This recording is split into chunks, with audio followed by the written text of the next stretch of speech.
kita jika kita sudah pernah berzina. Oh, kalau berzina jangan ikut-ikut saya. Kita zina sama pelacur. Gini,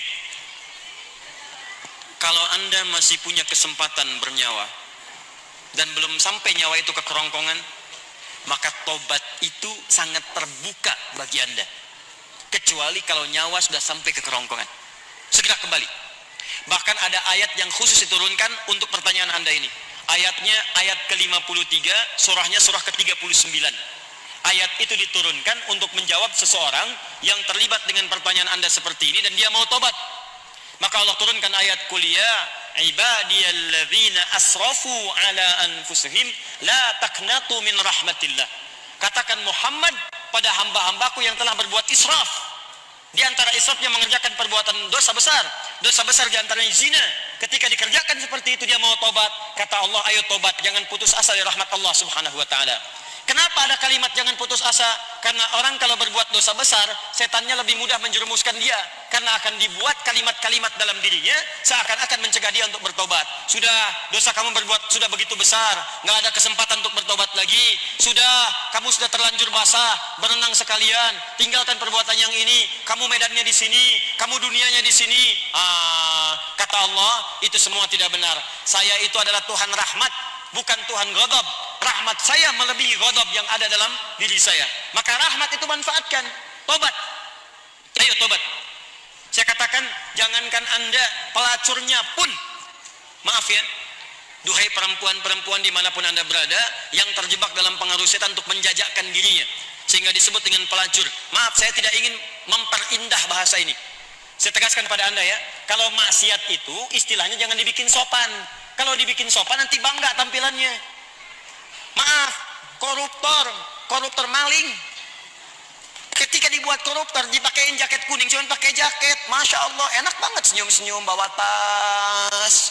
Kontingen koruptor Indonesia bawa tas, senyum, foto-foto, bilang maling. Samakan dengan ayam. Kenapa orang pencuri ayam disebut maling? Pencuri uang ratusan miliar triliun disebut dengan koruptor. Walaupun mungkin maknanya berbeda, tapi kalimatnya diperindah. Maaf, perempuan menjajakan diri di malam hari jangan disebut kupu-kupu, nggak ada hubungan. Kupu-kupu aja nggak begitu. Ya, sebut aja dengan bahasa yang menjijikkan itu sehingga orang menjauhinya. Pelacur, selesai. Laki-lakinya apa? Jangan dipersempit. Buaya aja nggak begitu. Udah sebut aja misalnya pria jahat, pria buruk, pria pezina, selesai. Tuh pria pezina tuh, bukan itu hidung belang, hidungnya sama, nggak belang dia. Katakan pezina. Begitu disebut pezina, dia akan menjauhi perbuatan itu. Ayo, tempat-tempat zina, sebut aja begitu.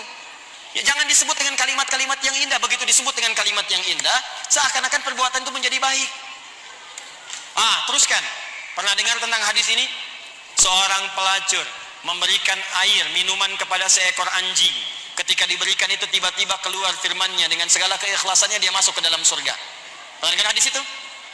Jangan salah baca. Kalau salah baca nanti, jadi pelacur aja bisa masuk surga? Cukup cari anjing aja, anjing kasih minum surga. Kalau seperti itu enak banget.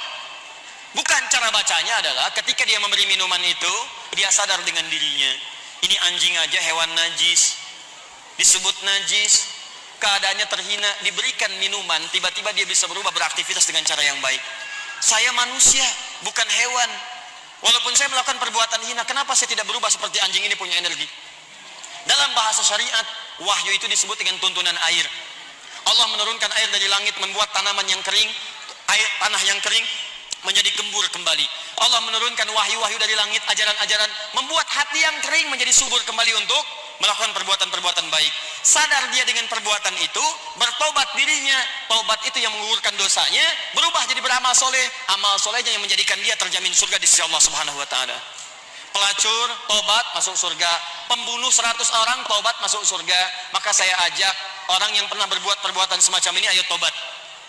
Ada kesempatan. Dan jangan ditampakkan. Maksiat yang tampak hanya mengundang bencana. Ini sekarang ini sudah banyak nih. Saya perhatikan orang bangga berbuat maksiat. Awas, hati-hati. Homoseksual, lesbian, LGBT, macam-macam sudah bangga. Bikin kontes, bikin macam-macam. Ngundang musibah tuh. Ngundang musibah.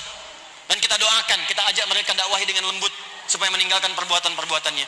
Doakan Pak, dalam malam kesempatan hari doa, istighfar.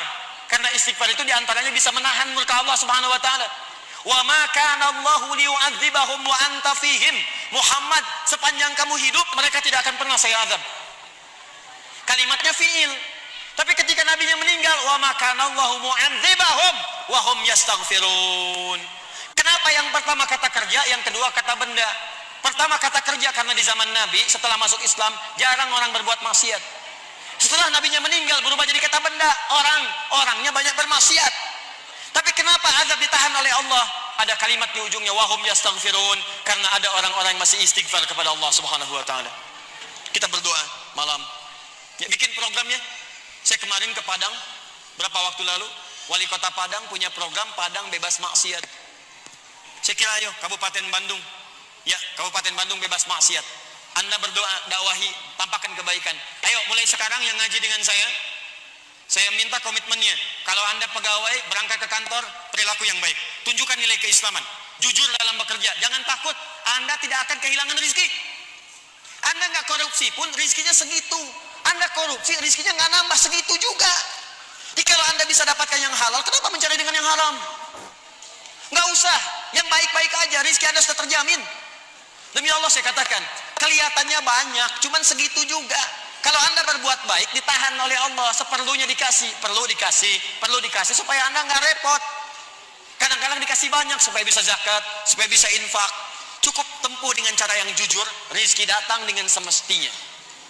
Ayo Anda yang bekerja di birokrasi, di diplomasi, jujur aja udah.